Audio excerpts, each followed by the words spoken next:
নমস্কার সবাইকে। আমার নাম ঋতুবর্ণা। আমি ইউটিউবে নর্মালি শর্টস ভিডিও পোস্ট করে থাকি।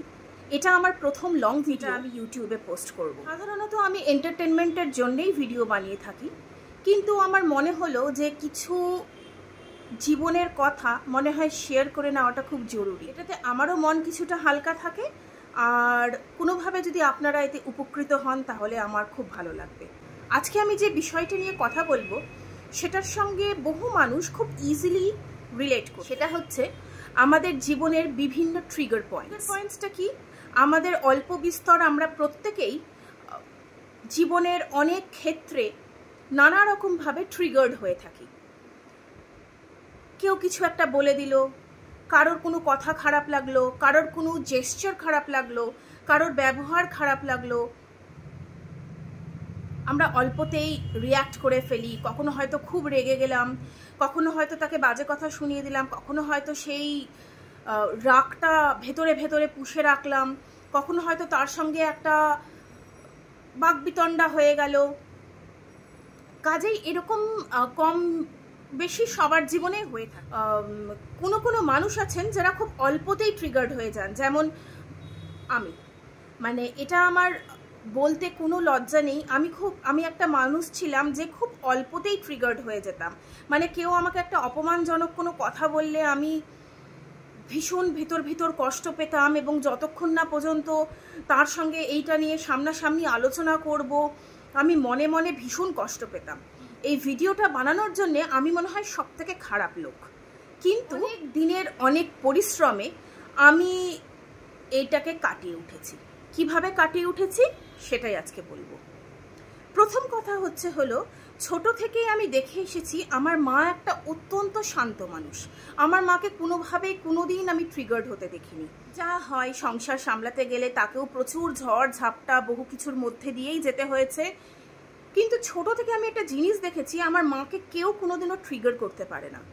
তখন আমি ছোটবেলায় মার এই কোয়ালিটিটা কিন্তু কখনো বুঝতে পারিনি, কিন্তু আমি যত বড় হয়েছি আমি তত বুঝতে পেরেছি এই জিনিসটার জন্য কিন্তু মা ভীষণভাবে সুখী। কখনো মা যেহেতু রেগে যেত না, মার কিন্তু মানসিক শান্তি কখনো নষ্ট হয় না। আর এই যে বললাম মা শান্তশিষ্ট, তার কারণটাও মনে হয় পরবর্তীকালে যখন আমি বড় হয়েছি, ম্যাচিওর হয়েছি, তখন আমি বুঝেছি যে এটা কত বড় একটা গুণ। মাকে কি কেউ খারাপ কথা শোনায়নি? মাকে কি কেউ কখনো অপমান করেনি? এবং মা যেহেতু খুব ঠান্ডা মেজাজের, মাকে হয়তো একটু বেশি অপমানের কথাগুলো শুনতে হতো, কিন্তু মা কখনোই রিয়্যাক্ট করেননি। আজকে আমি এই পজিশনে এসে বুঝি যে সেটা একটা কত বড় গুণ মা নিজের জন্য অবলম্বন করে। এইবার আসি আসল কথায়, কিভাবে আমি এই জায়গাটায় নিজেকে নিয়ে এলাম। আমিও যে খুব 100% সাকসেসফুল তা আমি বলবো না, কিন্তু আমি যদি আগে 0.1% ট্রিগার হতাম, এখন আমার ট্রিগার পয়েন্টটাকে আমি নিয়ে গেছি একদম 85%, 90%। খুব সাংঘাতিক কিছু না হলে কিন্তু আমি এখন ট্রিগার হই না।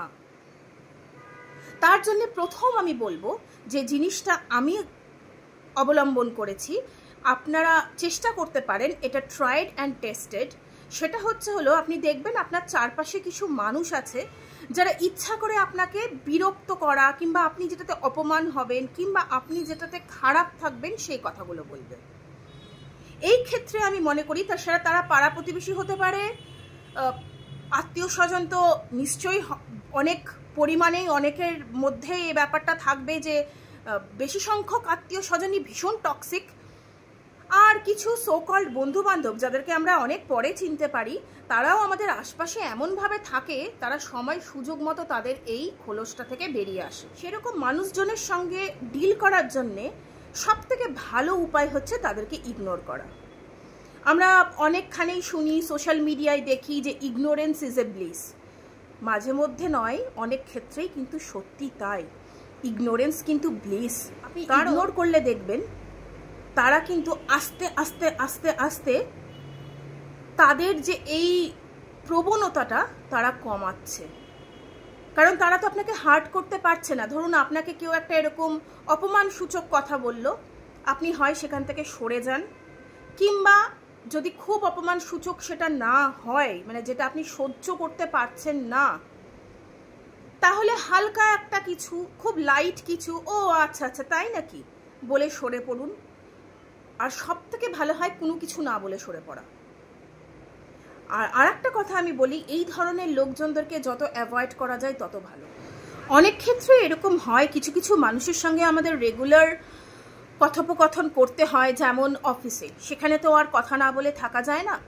সেই ক্ষেত্রে আমার মনে হয় সব থেকে ভালো হলো তাদের সঙ্গে, এরকম ধরনের লোকজন যারা, তাদের সঙ্গে কথা যতটা সম্ভব কম বলা, আর কোথাও একটা তাদেরকে এই মেসেজটা দেওয়া সাইলেন্টলি যে আমি তোমার সঙ্গে কথা বলতে আগ্রহী নয়। কাজের বাইরে তাদের সঙ্গে কোনো রকম কথা বলার দরকারও নেই, এবং আমি মনে করি এটা একটা ভালো উপায়, একটা বাউন্ডারি সেট করা। এরপরও দেখবেন তারা কিন্তু তারপরও যেচে কথা বলে, কারণ তাদের উদ্দেশ্যটা তো সফল হচ্ছে না। তারা তো চাইছে আপনাকে হার্ট করতে, আপনি হার্ট হচ্ছেন না, এটাতে আবার ওরা হার্ট হয়ে যাচ্ছে। এটাও কিন্তু আপনার উইন, এটাও কিন্তু আপনি জিতছেন আলটিমেটলি। এটা আমি নিজে মনে করি যে আমি যে ট্রিগার্ড হলাম না, এটাতে কিন্তু আমি হারলাম না, আমি উল্টো দিককার মানুষটাকে হারালাম, কারণ সে তো চেয়েছিল আমি ট্রিগার হই, আমি তো হলাম না। এটা একটা উপায়। আর একটা উপায় আমি বলি, যখনই এরকম কোনো সিচুয়েশন আসবে, আপনি না মনে মনে নিজেকে বলবেন যে এই সিচুয়েশনটাতে যদি আমি রিয়্যাক্ট করি আমার ক্ষতি বেশি হবে।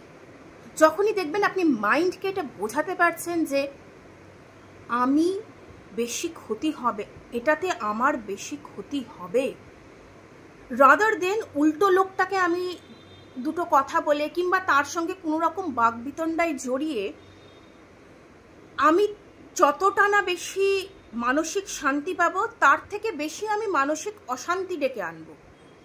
এর থেকে ভালো যে আমি যদি এই সিচুয়েশনটা ছেড়ে বেরিয়ে যেতে পারি, কিংবা আমি কোনোভাবে অ্যাভয়েড করতে পারি। কারণ দেখবেন আপনি যখন সুর চড়াবেন, কিংবা আমিও যখন কোনো সময় কোনো ধরনের বাকবিতণ্ডায় জড়িয়েছি, আমার কিন্তু ইকুয়ালি ক্ষতি হয়েছে। আমার প্রেশার হাই হয়ে যাচ্ছে, আমার মনে হচ্ছে, আমার মাথা দপদপ করছে, আমার গালটা লাল হয়ে যায়, এবং বহুক্ষণ দেখবেন আপনি ওই জিনিসটা লিঙ্গার করতে থাকবে আপনার মধ্যে। ওটা না বললে এটা বললে ভালো হতো, সেটা না বললে বোধহয় সেটা বললে ভালো হতো, ও কেন আমাকে এরকম বললো, তাহলে ও যখন এরকম বললো আমার তখন ওরকম বলা উচিত ছিল। Stay calm, stay calm. এটা একদিনে কারোর কোনোদিন হয় না, আমারও হয়নি। বছরের পর বছর একটা সিচুয়েশন হয়েছে, তারপর হয়তো 10টা জায়গায় আমি রিয়াক্ট করে ফেললাম, আবার আর একটা সিচুয়েশনে কাম ডাউন করলাম, এরকম করতে করতে করতে করতে করতে করতে তারপর হয়তো আমি আজকে এই জায়গাটায় এসে পৌঁছেছি। তাও আমি সাকসেসফুল নই। তাহলে সাকসেসফুল হতে কতটা সময় লাগবে ভাবুন। এবার হয়তো আপনারা অনেকেই জিজ্ঞেস করতে পারেন যে আপনার কি এমন বয়স যে আপনার এত লাইফের এত আপনি বড় বড় জ্ঞান দিচ্ছেন। না, সবসময় যে বয়স হলেই অভিজ্ঞতা হবে তার কিন্তু কোনো মানে নেই। আমি জীবনের অনেক অনেক জায়গায় অনেক অনেক ডিসিশন নিয়েছি, যেটার জন্যে কিন্তু আমাকে ফেস করতে হয়েছে অনেক। আমাদের সমাজে যখনই সেটা গতানুগতিক পর্যায়ে সেই কাজগুলো করা হয় না, তখন সেই সমস্ত মানুষকে প্রচুর সমস্যার সম্মুখীন হতে হয়। এটা যারা ছকের বাইরে বেরিয়ে কাজগুলো করেছেন, এটা তারাই একমাত্র। সব কিছুতেই আমার পরিবার সাংঘাতিকভাবে আমাকে সাপোর্ট করেছে। আমার স্ট্রেংথ, আমার সাপোর্ট সিস্টেম, আমার বাবাকেও অনেক কিছুর মধ্যে দিয়ে অনেক কথা শুনতে হয়েছে মেয়ের এই ডিসিশনগুলোকে সাপোর্ট করার জন্য। তাকেও দেখেছি আমি, সে কিভাবে কুল হেডেডলি এগুলোকে ইগনোর করে বেরিয়ে এসছে। এবং একটা দামি কথা সবসময় আমার বাবা আমাকে বলতো, আজকে আপনাদের সঙ্গে আমি শেয়ার করছি। আমার বাবা বলতো, মনে রাখবি ফলবান গাছে লোকে ঢিল ছোড়ে, যে গাছটায় যত বেশি ফল ধরে লোকে সেটাতেই ঢিল ছোড়ে। তোকে নিয়ে যখন লোকের দেখবি প্রচুর কৌতূহল, তোকে এসে এসে সবাই কোয়েশ্চেন করছে, তোকে সবাই পিন পয়েন্ট করছে, তুমি কেন এটা করছো না, তুমি কেন, তুই বুঝবি যে তুই কিছু ইন্টারেস্টিং। ভুল কাজ করলে কেউ বেশি কিছু বলে না, ভালো কাজ করলেই তাদের সমস্যাটা বেশি হয়। তারা আবার তাদের থেকে এগিয়ে যাওয়া মানুষজন দেখতে পারে না একদমই। ঠিক আছে, এটা তো হচ্ছে আর একটা ব্যাপার। এবার আসি 3 নম্বর, আপনাকে ট্রিগার্ড হওয়া থেকে মুক্তি দেবে কিংবা কিছুটা হলেও সাহায্য করবে। সেটা হলো আপনি যখন কনস্ট্যান্টলি ট্রিগার্ড হবেন না, তখন আপনি বুঝতে পারবেন প্যাটার্নটা। মানে ধরুন আপনি বুঝতে পারবেন যে কি ধরনের কোয়েশ্চেন আপনাকে বিরক্ত করে, কিংবা কি ধরনের মানুষজন আছে যারা এরকম উদ্দেশ্য নিয়েই ঘুরে বেড়ায়, লোকের ব্যাপারে অত্যাধিক কৌতূহল, অত্যাধিক প্রশ্ন চিনতে শুরু করবেন, এদের প্যাটার্ন অফ কোয়েশ্চেনটাও আপনি বুঝতে শুরু করবেন। এটা হতে হতে হতে হতে আপনি যখন রিয়েলাইজ করে যাবেন, তখন আপনি না কিছু সেট অফ আনসার্স রেডি রাখবেন। সেট অফ আনসার্সটা কিন্তু এরকম না যে সে নেক্সট আর একটা কোয়েশ্চেন আপনাকে করতে পারে। আপনাকে আমি একটা উপায় বলতে পারি, যেটা আমি আমার লাইফে অবজার্ভ করি, কিংবা ম্যাক্সিমাম ক্ষেত্রে আমি এটা বলে চালি। ধরুন আলপটকা আপনাকে এমন একটা পার্সোনাল কোয়েশ্চেন করে বসলো, আপনি ইতস্তত বোধ করছেন, তখন আপনি বলবেন আচ্ছা আচ্ছা আচ্ছা আচ্ছা দেখছি দেখছি দেখছি দেখছি, ও আচ্ছা আচ্ছা আচ্ছা আচ্ছা আচ্ছা আচ্ছা। এরকম করে যদি আপনি সিচুয়েশনটা এড়িয়ে যেতে পারেন তাহলে খুব ভালো হয়। আবার দেখবেন কিছু মানুষ নাছোড় বাঁধা, আপনাকে উত্তর দিয়েই ছাড়বে, কনস্ট্যান্ট সে ওই কোয়েশ্চেনটা করে যাবে। আমি একটা আমার পার্সোনাল এক্সপিরিয়েন্স শেয়ার করি। একটা আমার বিয়ে বাড়ির ইনভিটেশন ছিল, সেটা হলো 2023-এর মে মাস। ভীষণ গরম তখন কলকাতায়। তো আমি বেছেছিলাম যে শাড়িটা আমি পরে যাব, সেটা হলো একটা অফ হোয়াইট চিকেন কারির শাড়ি, খুব হালকা, খুব লাইট ওয়েট, ভীষণ গরম। আর এবং যেহেতু আমি ম্যাক্সিমাম বিয়ে বাড়ি কিংবা ফেস্টিভ্যাল এই ধরনের জায়গাগুলোতে শাড়ি পরাই পছন্দ করি, তো আমি সেই শাড়িটা বেছেছিলাম। ঘর ভর্তি লোকের সামনে যিনি ইনভাইট করেছিলেন তিনি বললেন, এটাকে তুই খ্রিশ্চান বিয়ে বাড়িতে এসেছিস যে সাদা শাড়ি পরে এসেছিস? মানে সেখানে কিন্তু ভুরি ভুরি লোকজন, মানে বহু লোকই যা হয় সাদাটা পরে ভীষণ কমফোর্টেবল ফিল করে গরমে, অনেকেই গেছে। আমি জানি না উনি তাদেরকেও ধরে ধরে বলেছেন কিনা, কিন্তু এরকম একটা কথা বলে দেওয়াতে মানে আমি চকিত হয়ে গেছি যে কেউ এরকম পার্সোনাল কমেন্ট করতে পারে। তাও আবার এরকম নয় যে সে কোনো মহিলা, মানে একটা পুরুষ মানুষ, সে একটা দুম করে বলে দিচ্ছে যে খ্রিশ্চান ওয়েডিং না হলে নাকি সাদা শাড়ি পরে আসা যায় না। আমি জানি না, মানে আমি বলতে পারবো না যে মানুষ কতটা অভদ্র হলে এই ধরনের কাজগুলো করতে পারে। মানে তাদের কি শিক্ষা আর কি, মানে পুঁথিগত শিক্ষা ছাড়া তাদেরকে শিক্ষিত বলতে আমার খুব লজ্জা করে আর কি। এই জায়গাটায় আমি দেখলাম যে আমার কোনো উত্তর না দেওয়াই ভালো। প্রথম কথা হলো যার অকেশনটা, সে তো আমাকে কোনো প্রশ্ন করেনি, কিংবা সে তো আমাকে এরকম কোনো অপমানজনক কথা বলেনি, কাজেই তার অকেশন আমি নষ্ট করব না। বলে আচ্ছা আচ্ছা আচ্ছা আচ্ছা ঠিক আছে বলে আমি আস্তে করে সরে গেলাম। এই ধরনের সিচুয়েশনগুলোতে আচ্ছা আচ্ছা বলে সরে যাওয়াটা আমার মনে হয় খুব মানে ভালো একটা উত্তর। কিন্তু তারপরেও সে কিন্তু গোটা মানে সন্ধেটা আমাকে বলেছে এটা কী পরে এসছিস, এবং সে আমার মাকে, আমার হাজব্যান্ডকে বলেছে যে তারা কেন নজর রাখেনি যে আমি কি পরে আসব। খুব আমি এটাতে ব্লেসড যে আমার বাড়ির লোকও খুব কুল হেডেড, একটা দায়সারা উত্তর দিয়ে সরে পড়েছে। ওই যে আপনাকে বললাম, এই ধরনের মানুষজনদের থেকে আপনি যত নিজেকে বিরত রাখতে পারবেন তত আপনার জন্যে শান্তি, এবং উল্টো দিককার লোকটাকে আপনি কিন্তু কোনো না কোনোভাবে হারিয়ে দিচ্ছেন। সুতরাং এই কথাটা একদম ভাববেন না যে আপনার দুটো কথা শোনালেই উনি শান্তি পাবেন। অনেক ক্ষেত্রে কিন্তু এই দুটো কথা শোনানোটাকেই ওরা ওদের জিত মনে করে। কখনোই এই কাজটা করে নিজের অশান্তি, নিজের মানসিক শান্তি একদম নষ্ট করবেন না।